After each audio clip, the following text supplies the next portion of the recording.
I huffed and puffed under my breath as I stared into God's mouth. I felt like the big bad wolf, ready to interrupt the three innocent little pigs as they hurriedly fortified their makeshift homes. I grinned at this thought and then turned my head to look for Margaret. She was a couple feet down the hill from the entrance of the cave, holding a walking stick close to her petite breasts. "Hurry up," I called down to her. I turned back to the cave, still grinning. An old, rotted sign outside read, "God's Mouth Cave. Keep out." What a tired cliche. Margaret finally made it to the entrance and stood beside me, almost doubled over and out of breath. I looked down and smiled. "Hey, check it out," I laughed. "God's mouth. I wonder where Jesus' anus is." I chuckled to myself, but Margaret was less amused. "Give me the damn water bottle," she said, exasperated. It met her lips, and for a moment, I felt peaceful in a way, watching her drink it. Actually, I take that back. The peaceful comment, I mean. It was more of a feeling that was sort of hard to put my finger on or give a name. But I could settle for a nice content. Content seemed to be one of those words that manifested itself when natural human words seemed to fail.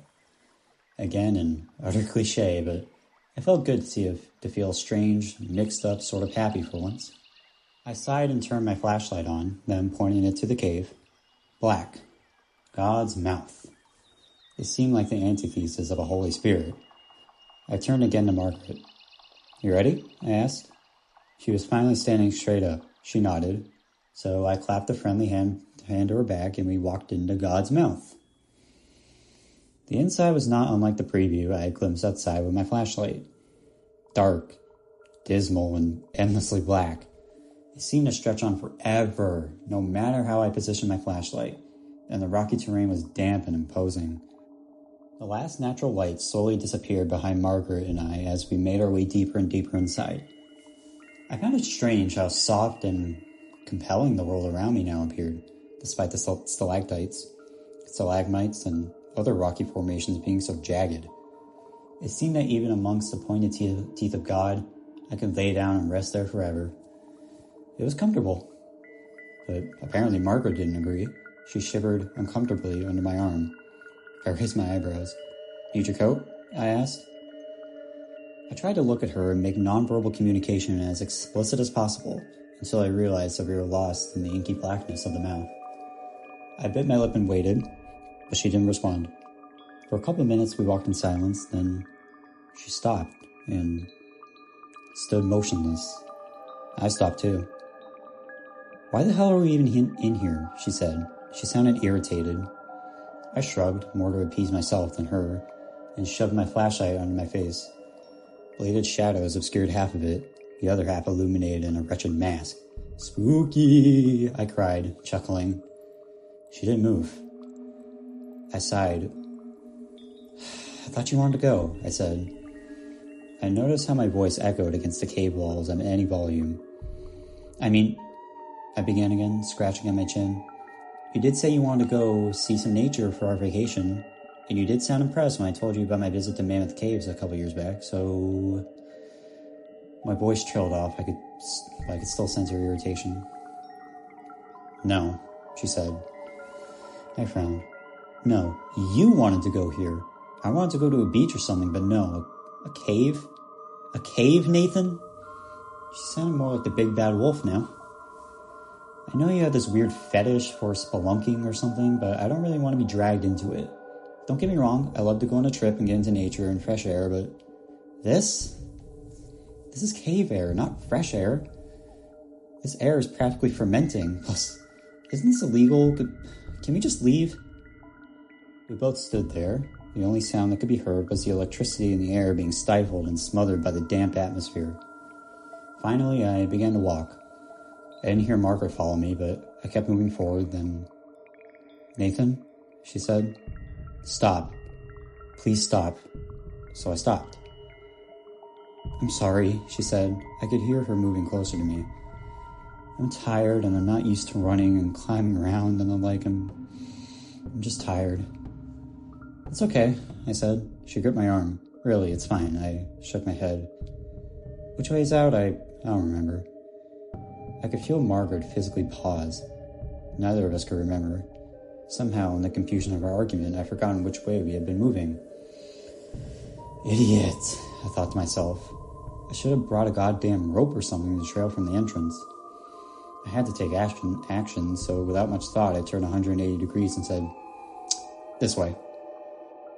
We walked for what seemed to be hours. My feet were tired and sore, and I could hear Margaret's groans behind me. She held my hand tightly. I felt terrible. This was my fault. Then I froze. Hey, I said. Put your hand out. Feel this rock. I could hear Margaret's bare palm press against the stone. Isn't this, abnormally warm? I said. She didn't say anything. I began to work my way along the wall, feeling it as I went, shining the flashlight in front of me. Suddenly, I felt a sharp pain on my head as the ceiling of God's mouth met with my scalp.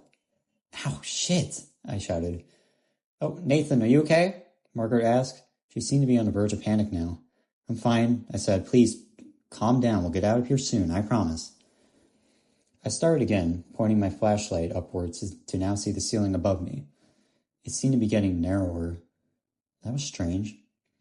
Listen, Margaret, babe, I said through clenched teeth. I think we gotta turn around. Margaret sighed next to me. Again, we walked for a decent length. I kept my flashlight pointed upwards this time. Sure enough, the space in the cave seemed to become smaller and smaller. If there was any resonating light left in God's mouth, aside from my flashlight, I'm sure Margaret would have been able to see the whites of my eyes spreading in panic. Yeah, we were completely lost. I let go of Margaret's hand and began to feverishly feel my way along the walls. No, Nathan! I heard her shout. I kept going. We had to get out.